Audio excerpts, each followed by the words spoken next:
Hi friends, Amit life maker पे आप लोगों का स्वागत है। ये हमारा आज का मतलब जो सेशन है ये है राजनीति शास्त्र पे। भारतीय राज्य व्यवस्था एवं शासन मतलब पॉलिटी, जिससे कि आपको ये जो हम करवाने वाले हैं ये अभी तक में जितने भी इस पॉलिटी से पूछा गया क्वेश्चन है इस बुक में घटना चक्र का ये है पूर्वावलोकन। इसमें सारा का सारा प्रीवियस ईयर क्वेश्चन दिया हुआ है, चाहे वो बीपीएससी में पूछा गया क्वेश्चन हो, यूपी पीसीएस में, एमपी पीसीएस में या यूपीएससी में, और जितने भी क्वेश्चन बहुत सारे एग्जाम का क्वेश्चन इसमें दिया गया है। सारे के सारे प्रीवियस क्वेश्चन इसमें है और आगे जो आप लोग का आने वाला एग्ज़ाम है क्या बोलते हैं बीपीएससी शिक्षक भर्ती 4.0, बीएसएससी का है, बिहार दरोगा का है, बिहार पुलिस का है, और मान के चलिए यूपीएससी का एग्ज़ाम हो, यूपी पीसीएस का हो या एमपीपीएससी का हो या जहाँ का भी पीसीएस का एग्ज़ाम हो या उस क्षेत्र का परीक्षा हो। और मान के चलिए अभी जो है इसमें जितना बीपीएससी शिक्षक भर्ती जो 8 सेक्शन से होंगे और जिसका पॉलिटी होगा, मान के चलिए आपका 11-12 में आप पॉलिटी से कर रहे हैं या 9-10 में आप पॉलिटी आपका राजनीति शास्त्र है, तो उस सब में आपका ये 100% यहाँ से क्वेश्चन आपका आएगा। या 40 मार्क का जो जीएस रहता है उसमें 8 मार्क का जो रहता है जीएस में, तो ये 100% टकरेबे करेगा, 1 to 5 में भी आपका आ जाएगा। आप लोग को हम ये करवाने वाले हैं पर डे 50 क्वेश्चन करवाएंगे आप लोग को, या हो सकता है एक टॉपिक पर डे करवाएंगे। आप मेरे इस चैनल पे बने रहिए और इसका एक हम प्लेलिस्ट बना देंगे, और मेरे इस चैनल पे करेंट अफेयर्स और घटना चक्र का, साइंस का, हिस्ट्री का, उसके बाद बिहार स्पेशल का, सीटेट का, सारा टॉपिक का हम इसमें बनाते रहते हैं वीडियो, और सारा का सारा प्रीवियस ईयर बेस्ट क्वेश्चन रहता है। आप लोग मेरा चैनल सब्सक्राइब कर लीजिए और उसके प्लेलिस्ट में जाके आप लोग वो वीडियो को सर्च मार के देख सकते हैं। तो हम लोग ज़्यादा समय व्यतीत न करते हुए इस सेशन को स्टार्ट करते हैं। भारतीय राज्य व्यवस्था एवं शासन का ये फर्स्ट टॉपिक है। देखिए इसमें टोटल देखिए कितना टॉपिक है हम लोग का, क्या बोलते हैं 42। टोटल इसमें 42 चैप्टर है। तो हम लोग पर डे एक चैप्टर करेंगे, और चैप्टर में अगर 150 से ज़्यादा क्वेश्चन रहा तो हम 2 दिन में उसको ख़त्म कर देंगे। पहला हम स्टार्ट करते हैं भारत का संवैधानिक विकास। देखिए भारत का संवैधानिक विकास, भारतीय सबसे पहले इसका जो नोट्स रहता है शुरुआत में हम वो नोट्स को पढ़ लेते हैं, और ये नोट्स को पढ़ने के बाद इसी बेस्ड पे जो क्वेश्चन दिया गया है उसी क्वेश्चन से बेस्ड इसमें नोट्स बनाया गया है, मतलब जो इसका होता है डिस्क्रिप्शन उसी के हिसाब से।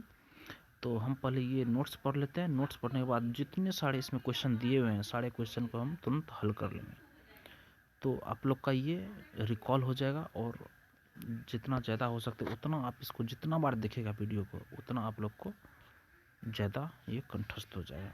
देखिए सबसे पहले पढ़ते हैं हम लोग। देखिए भारतीय राज्य व्यवस्था एवं शासन क्या बोल रहा है, भारत का संवैधानिक विकास।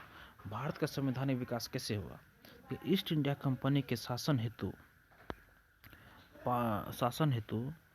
पारित ब्रिटिश संसदीय अधिनियम 1773 से 1853 ईस्वी के बीच हुआ था। मतलब क्या हुआ था, ईस्ट इंडिया कंपनी के शासन हेतु पारित ब्रिटिश संसदीय अधिनियम 1773 से 1853 था। उसके बाद ब्रिटिश ताज के शासनाधीन पारित अधिनियम 1858 से 1947 के बीच हुआ था। देखिए कंपनी के शासन हेतु पारित अधिनियम जो पहला जो है ये इसका नोट्स है, ब्रिटिश संसद के 1773 के रेगुलेटिंग एक्ट के द्वारा बंगाल के गवर्नर को बंगाल का गवर्नर जनरल पद नाम दिया गया। कौन से एक्ट के तहत, 1773 के रेगुलेटिंग एक्ट के तहत, एवं उसकी सहायता के लिए एक 4 सदस्यीय कार्यकारी परिषद का गठन किया गया जिनका कार्यकाल 5 वर्ष रखा गया। इस एक्ट के अनुसार वारेन हेस्टिंग्स बंगाल का प्रथम गवर्नर जनरल बना तथा फ्रांसिस क्लेवेरिंग, मानसन और बारवेल काउंसिल के सदस्य नियुक्त हुए। सपरिषद गवर्नर जनरल को बंगाल में फोर्ट विलियम की प्रेसिडेंसी के सैनिक एवं असैनिक शासन का अधिकार दिया गया तथा इसे प्रमुख मामलों यथा विदेश नीति में मद्रास और बम्बई की प्रेसिडेंसियों का अधीक्षण भी करना था। इसी एक्ट के तहत कलकत्ता में 1774 ईस्वी में एक उच्चतम न्यायालय की स्थापना की गई जिसमें एक मुख्य न्यायाधीश और 3 अन्य न्यायाधीश थे। कंपनी के कर्मचारियों को निजी व्यापार करने तथा भारतीयों से उपहार लेने से प्रतिबंधित किया गया। पिट्स इंडिया एक्ट 1784 द्वारा कंपनी के राजनीतिक और व्यापारिक कार्यों का पृथक्करण किया गया। इस एक्ट में निदेशक मंडल को कंपनी के व्यापारिक मामलों के अधीक्षण की अनुमति तो दी गई, परंतु राजनीतिक मामलों के प्रबंधन के लिए नियंत्रण बोर्ड ऑफ कंट्रोल का गठन किया गया। 1786 के अधिनियम के द्वारा गवर्नर जनरल को विशेष परिस्थितियों में अपनी परिषद के निर्णय को निरस्त करने अथवा लागू करने का अधिकार प्रदान किया गया। गवर्नर जनरल को प्रधान सेनापति की शक्तियां भी प्रदान की गई।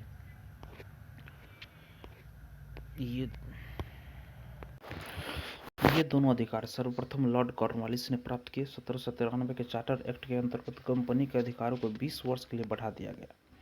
1813 के चार्टर एक्ट द्वारा पहली बार भारतीयों की शिक्षा पर प्रति वर्ष 1 लाख रुपए खर्च करने का उपबंध किया गया। कंपनी के भारतीय व्यापार के एकाधिकार को समाप्त कर दिया गया। यद्यपि चीन के साथ तथा चाय के व्यापार पर उसका एकाधिकार बना रहा।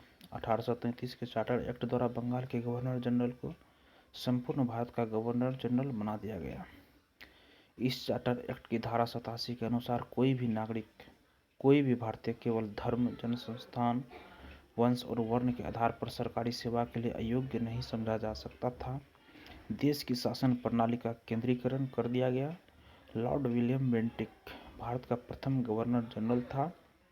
कंपनी के समस्त व्यापारिक कार्य समाप्त कर दिए गए तथा भविष्य में उसे केवल राजनीतिक कार्य ही करने थे। गवर्नर जनरल की परिषद में एक कानूनी सदस्य, चौथा सदस्य को सम्मिलित किया गया। सर्वप्रथम मैकाले को कानूनी सदस्य के रूप में शामिल किया गया। इस एक्ट के तहत सपरिषद गवर्नर जनरल को पूरे भारत के लिए कानून बनाने का अधिकार प्रदान किया गया था। इसी एक्ट में नियुक्तियों के लिए योग्यता संबंधी मानदंड अपनाकर भेदभाव को समाप्त किया गया।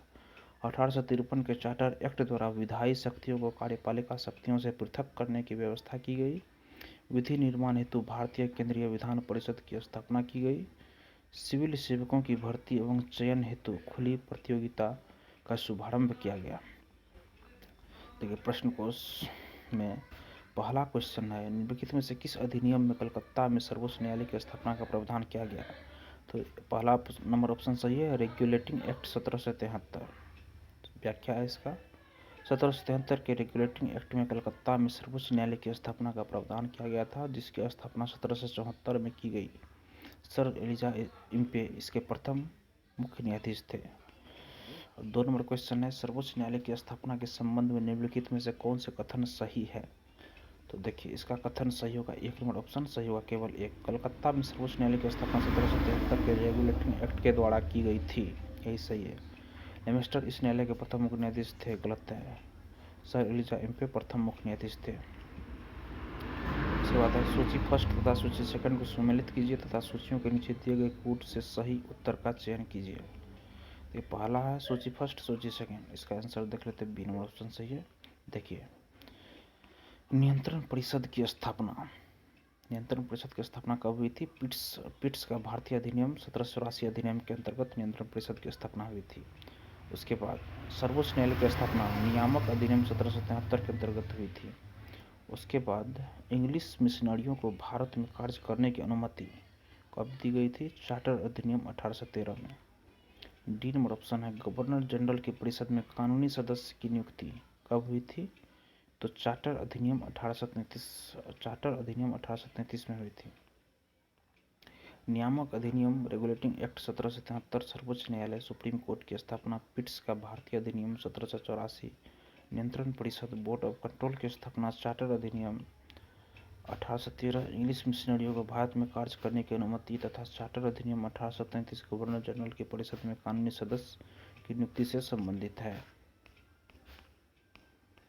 निम्नलिखित में से किनसे भारत में अंग्रेजी शिक्षा की नींव पड़ी? किनसे पड़ी नींव? तो तीनों से।